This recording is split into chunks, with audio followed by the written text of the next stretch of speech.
आज हम पहली बार YouTube के माध्यम से आप लोगों से जुड़ने जा रहे हैं। आप लोगों से जुड़ने का मेरा उद्देश्य है आप लोगों को कुछ जानकारी देना।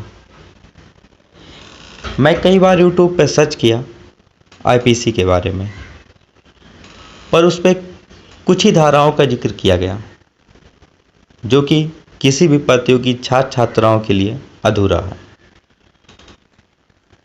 तो आज हम इसकी शुरुआत करेंगे और शुरुआत करने से पहले हमें इसकी छोटी से छोटी कड़ियों के लेके चलना है। तो सबसे पहले हम इसके छोटी छोटी बातों को जान लेते हैं, जैसे कि IPC का फुल फॉर्म, IPC को हिंदी में क्या कहते हैं, इसमें कितनी धाराएं हैं और कितने अध्याय हैं। तो IPC को इंडियन पेनल कोड कहा जाता है, हिंदी में इसे भारतीय दंड संहिता कहा जाता है और इसमें टोटल 511 धाराएं हैं और 23 अध्याय हैं। अब किस अध्याय में कितनी धारा का जिक्र है, इसके बारे में चर्चा कर लें। अध्याय 1 हमारा उद्देशिका के बारे में बताता है। इसमें धारा 1 से धारा 5 तक का जिक्र है। अध्याय 2 साधारण स्पष्टीकरण के बारे में बताता है।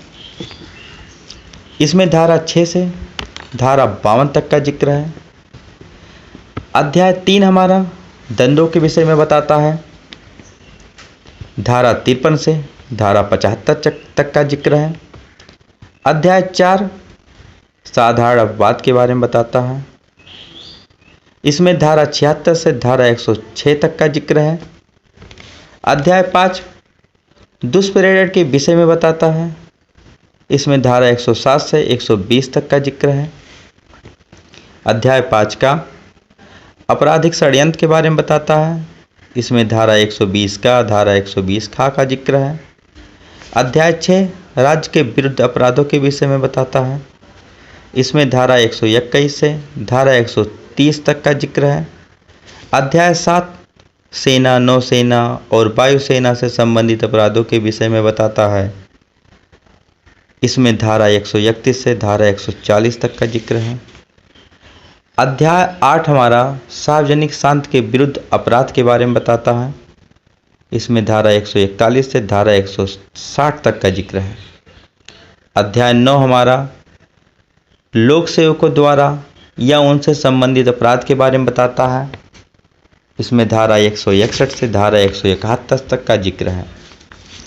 अध्याय 9 का चुनाव संबंधित अपराध के बारे में बताता है।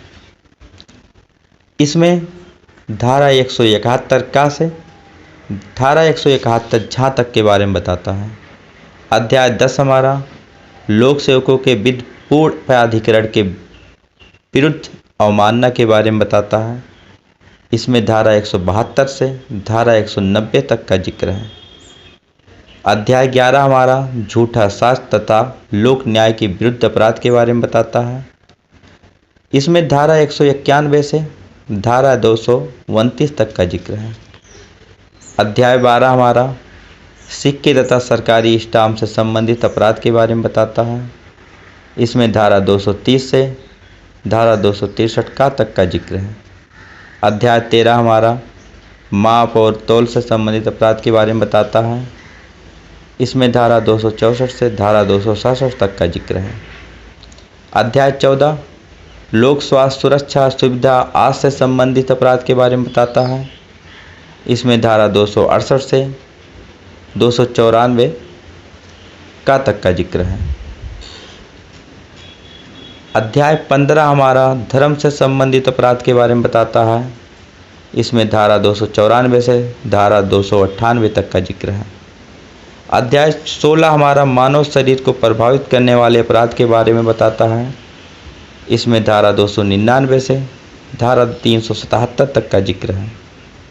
अध्याय 17 हमारा संपत्ति के विरुद्ध अपराध के बारे में बताता है। इसमें अध्याय 378 से धारा 378 से धारा 462 तक का जिक्र है। अध्याय 18 हमारा दस्तावेज तथा संपत्ति चिन्हों से संबंधित अपराध के बारे में बताता है। इसमें धारा 463 से धारा 489 तक का जिक्र है। अध्याय 19 हमारा सेवा संविदा का आपराधिक भंजन के बारे में बताता है। इसमें धारा 490 से धारा 492 तक का जिक्र है। अध्याय 20 हमारा विवाह से संबंधित अपराध के बारे में बताता है। इसमें धारा 493 से धारा 498 तक का जिक्र है। अध्याय 20 का पति या पति के संबंधित दियों द्वारा निर्दयता के बारे में बताता है। इसमें धारा 498 का जिक्र है। अध्याय 21 हमारा मानहानि के बारे में बताता है। इसमें धारा 499 से 502 तक का जिक्र है। अध्याय 22 हमारा अपराधी का वितरास अपमान एवं रिष्टीकरण के बारे में बताता है। इसमें धारा 503 से धारा 510 तक का जिक्र है। अध्याय 23 हमारा अपराध करने के प्रयत्न के बारे में बताता है। इसमें धारा 511 का जिक्र है।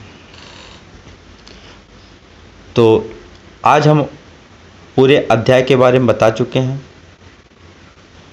अब आगे हम कंप्लीट 511 धारा के बारे में बताएंगे कि किस धारा में क्या है,